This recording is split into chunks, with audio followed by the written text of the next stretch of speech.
আমি অবাক হয়ে যাচ্ছি, পশ্চিমবাংলা সরকারের 4 তারিখে সরকার পরিবর্তন হয়েছে, 9 তারিখে মনে হচ্ছে সরকার শপথ নিয়েছে। আজকে তারিখ হচ্ছে আপনার 22 তারিখ। এই কটা দিনে অনেক ভালো ভালো কথা, অনেক আলোচনা সমালোচনা, অনেক পক্ষে বিপক্ষে আলোচনা হলো, কিন্তু 27 লক্ষ নাগরিকের যে ভোটাধিকার হরণ হলো বা ডিলিট হলো, যেখানে 17 লক্ষ আমার হিন্দু, 10 লক্ষ আমার মুসলমান ভাই, মিলিয়ে 27 লক্ষ মানুষের কি হবে ফিউচার?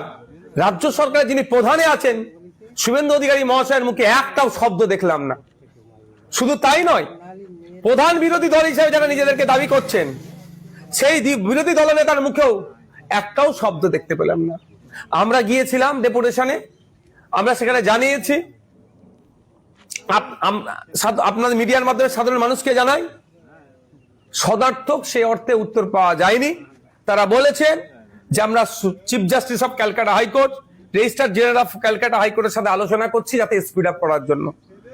আমরা আইএসএফ ডেপুটেশন দিয়েছিলাম বেশ কিছু, যে দ্রুততার সাথে ওই 27 লক্ষ মামলা নিষ্পত্তি করে ভোটার লিস্টে নাম উঠুক, নতুন করে হয়রানি করা যাবে না, অহেতুক পেরেশানি করা যাবে না, আতঙ্কের পরিবেশ তৈরি করা যাবে না, এই দাবি আমরা রেখেছি। এবং ওখানে গিয়ে কথা বলে যেতে বুঝতে পেরেছি কোনো না কোনো জায়গায় একটা ধীর গতিতে চলছে। সেটা চলছে কি চালানো হচ্ছে সেই বিতর্কে আমি জড়াবো না, যাতে স্পিড আপ হয় তার কথা বলেছি।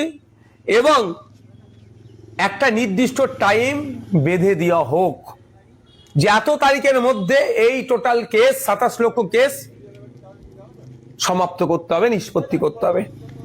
সের উত্তর সে অর্থে দিতে পারেনি। আমরা আমাদের আইনজীবীর সাথে কথা বলেছি। জানেন, আমি কলকাতা হাইকোর্ট থেকে দিল্লি সুপ্রিম কোর্ট পর্যন্ত এসআইএন নিয়ে আমার মামলা আছে।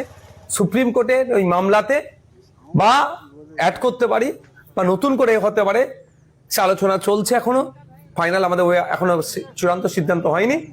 যে একটা নির্দিষ্ট টাইম ফিক্সড করা, যে এই সময়ের মধ্যে এই 27 লক্ষ কেসকে সমাপ্ত করতে হবে, এই বিষয়ে আগামী দিনে